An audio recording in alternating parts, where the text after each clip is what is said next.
Bonjour Louis Alliot. Bonjour. Nous allons évoquer naturellement, pour commencer cette interview, les 13 soldats français tués au Mali. Est-ce que vous pensez que l'émotion suscitée par ces 13 soldats doit reposer aussi la question de l'engagement des forces françaises au Mali? Ou est-ce que ce n'est pas le moment? L'engagement s'est toujours posé depuis le départ. On y est allé pour sauver un pays qui était en très grande difficulté. Aujourd'hui, nous avons perdu 44 soldats en tout. C'est une opération qui coûte à peu près 1 milliard d'euros par an. Nous sommes un peu seuls, même si des alliés sont sur le terrain en logistique, mais pas en soldats, à part l'Estonie. Et donc peut-être que l'Union européenne, qui se vante toujours de vouloir intervenir sur tous les continents, ferait bien peut-être aussi de prendre sa part de responsabilité. Car quand les soldats se battent contre le terrorisme islamique au Sahel, c'est aussi pour protéger l'Europe. Or, on s'aperçoit que ce sont les armées françaises qui font le plus gros effort. Donc, quelle leçon doit-on en tirer ? Les partenaires européens, pas beaucoup. Quelle leçon doit-on en tirer ? Mais d'abord, il faut impliquer les pays africains, parce que... C'est déjà le cas. C'est déjà le cas, mais pas au niveau où ils devraient l'être.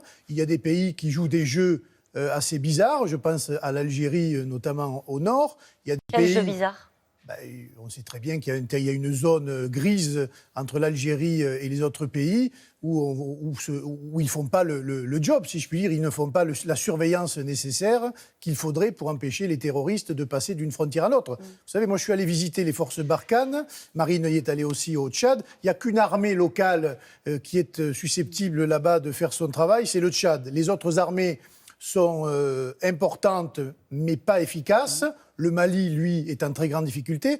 Il y a des frontières de 800 km qui ne sont pas contrôlées.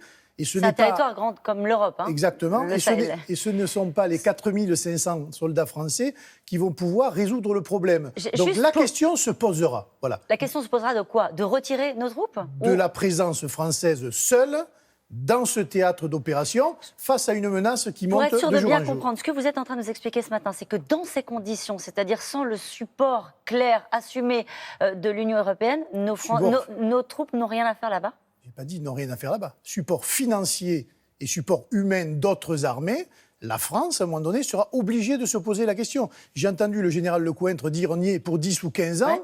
À quel prix ? Voilà. Et avec qui, surtout ? Il faut, à mon avis, remettre sur la table l'ensemble des données et repenser peut-être le dispositif sur place. La ministre des Armées explique que la France n'est pas seule, qu'il y a des opérations en cours qui sont menées par des forces spéciales européennes. Il y a la force Takuba qui est en train d'être mise en place. Les choses avancent, pas suffisamment vite. Oui, mais les soldats français tombent. Donc ce qui nous importe à nous, c'est de savoir est-ce que les intérêts français sont menacés là-bas. La question, elle est oui et non. Ouais. Si on considère qu'ils luttent contre le terrorisme, oui. Mais on ne peut pas lutter seul contre le terrorisme. Et nous sommes finalement, nous-mêmes, la première armée à défendre l'Europe du terrorisme. C'est pour cela qu'il faudrait notamment une aide financière beaucoup plus conséquente que celle-là. Quelle échéance vous fixez, par exemple, pour une aide européenne financière ? Il faudrait qu'elle soit immédiate. Les Français se battent là-bas depuis 2013, quand même. Voilà. Qu'ont-ils fait ? Les Allemands ont envoyé un peu de logistique, il y a des avions, il y a du matériel. Mais un homme sur le terrain qui prend les risques, c'est bien l'armée française. J'ai l'impression que ça vous met en colère.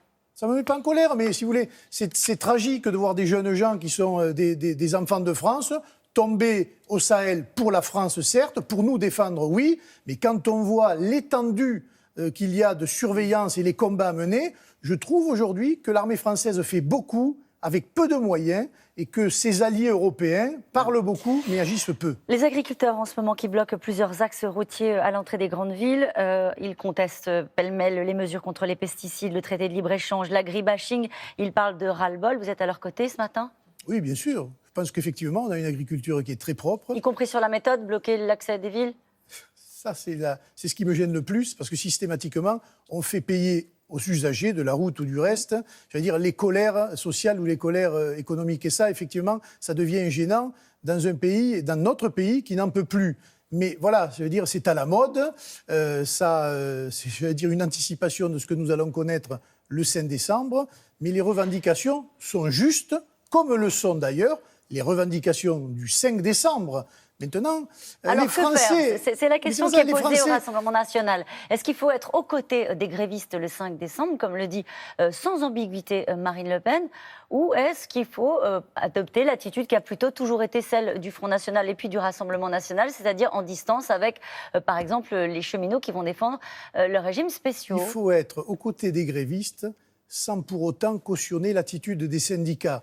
Car vous avez vu que la première parole de la CGT notamment, c'est de dire les élus du Rassemblement national ne sont pas les bienvenus. Ils disent les solutions des gens voilà. qui sont racistes ne sont pas bienvenues dans les mouvements sociaux. Oui, mais ça, pour un syndicat qui concerne moins de 7% des salariés et dont les troupes sont de plus en plus favorables à ce que nous proposons, il oublie de M. Martinez de le dire. Ah bon, ils viennent en masse au Rassemblement national, Bien sûr, les anciens CGT? nous avons beaucoup de CGTistes qui viennent évidemment au Rassemblement national, comme dans d'autres syndicats, parce qu'ils considèrent que le combat syndical n'est plus, j'allais dire, efficace sur le terrain, en tout cas pas assez. Et donc c'est par la politique que l'on va changer les lois sociales, pas par un affrontement stérile, dont d'ailleurs les centrales syndicales ont toujours été complices des gouvernements, parce que depuis 30 ans de lutte sociale, j'allais dire depuis les années Mitterrand, il n'y a pas beaucoup de choses qui ont avancé en France. Alors elle a tort, Marine Le Pen, quand elle parle d'un soutien sans aucune réserve? Aux salariés, oui. Aux questions sociales, oui. Sur la retraite, oui. Mais on n'est pas obligé de défendre les syndicats, mais on est obligé, en revanche... Non, ça c'est vous qui dites. Je vous pose la question. Non, elle défend les salariés, les employés, les ouvriers, ceux qui aujourd'hui sont victimes de la politique de M. Macron. Donc, les syndicats, eux, sont systématiquement dans une opposition qui est inefficace. Ça veut dire que vous considérez que le 5 décembre, ce n'est pas un mouvement syndical?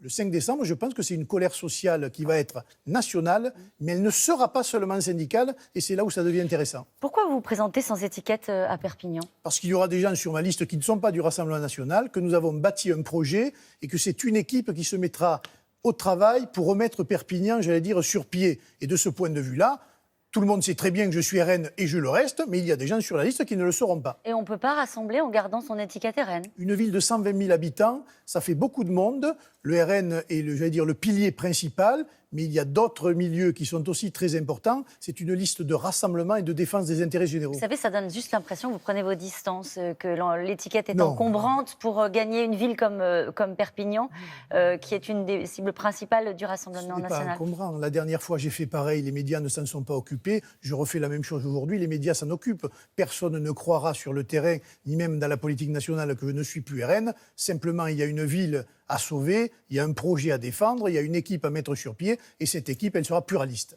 Si c'est une victoire aux prochaines municipales, ce sera la vôtre ou celle du parti? Ce sera la victoire de tout le monde, c'est-à-dire de tout ce que j'ai fait jusqu'à présent pour le mouvement, et que le mouvement m'a apporté, et une victoire aussi des équipes en place et qui se sont battues depuis longtemps pour Perpignan. Merci beaucoup, Merci. Louis Alliot. C'est à vous, Laurent.